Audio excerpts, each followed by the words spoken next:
President George H.W. Bush assembled a coalition of 35 nations. Congress authorized force with bipartisan courage, and the world watched as a brutal occupation was reversed by precision and principle. The incubator story is taught, if at all, as a tragic footnote, an emotional moment that galvanized a reluctant nation to do the right thing. But what if that moment was not a footnote?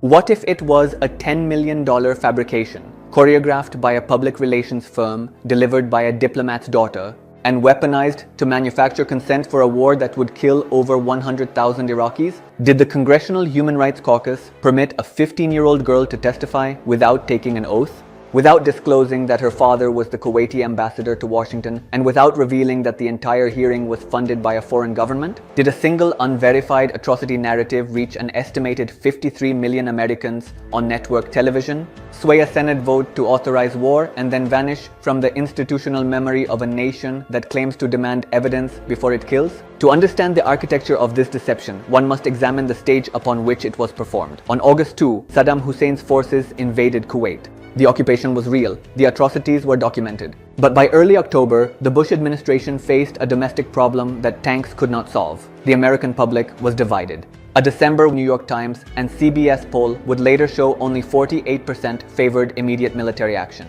The Kuwaiti government in exile, meanwhile, held a treasury and a strategic objective. They needed American bodies in the desert. 9 days after the invasion, on August 11th, the Kuwaiti regime contracted the public relations firm Hill Knowlton to manage a front organization called Citizens for a Free Kuwait. The contract was worth approximately $11.9 million.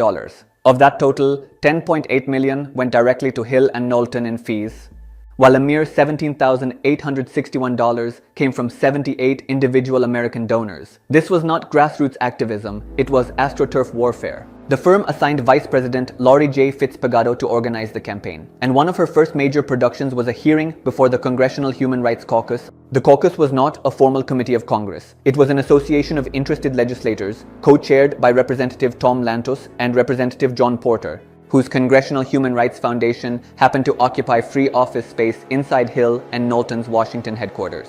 The beneficiaries were unmistakable. The Kuwaiti royal family secured American military intervention. Hill and Knowlton secured the largest foreign-funded influence contract in modern history. And the defense establishment secured a congressional authorization that would have been far more difficult without a moral atrocity to anchor the debate. The investigative core of this story lies not in speculation, but in the documentary record that survived the campaign. On October 10, a girl identifying herself only as Nayirah appeared before the caucus. She was 15 years old. She was not sworn in. No oath was administered. In a voice trembling with rehearsed grief, she testified that she had volunteered at a hospital in Kuwait City and witnessed Iraqi soldiers enter with guns, remove babies from incubators, and leave the children to die on the cold floor.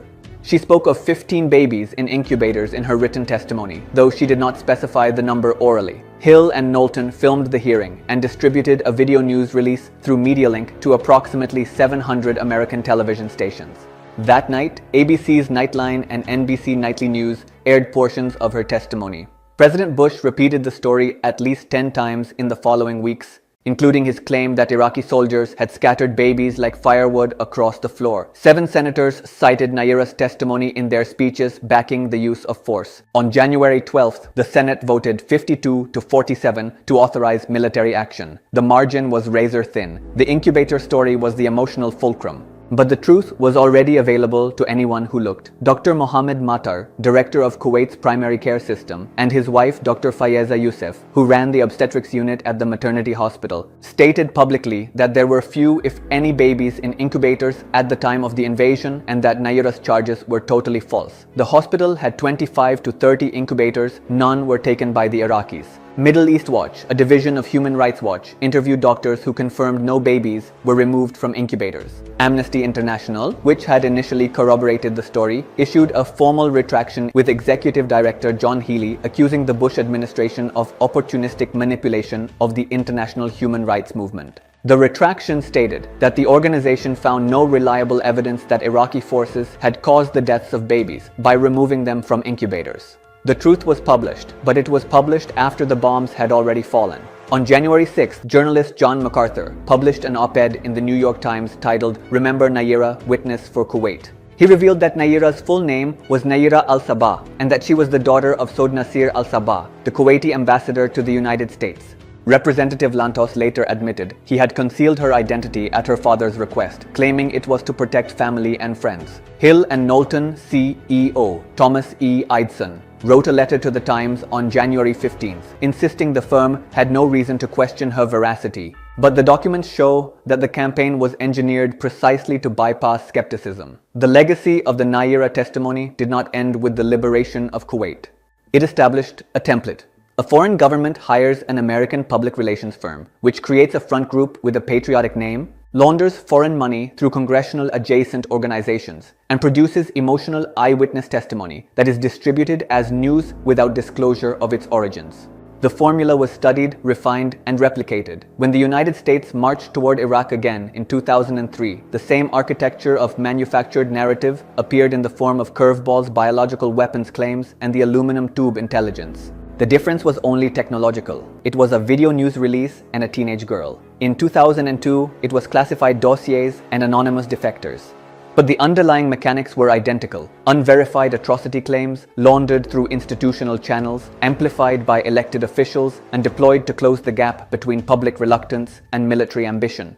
Who covers it up today? Not a single conspirator, but an educational and media ecosystem that prefers the heroic narrative of Desert Storm to the grubby reality of its marketing campaign.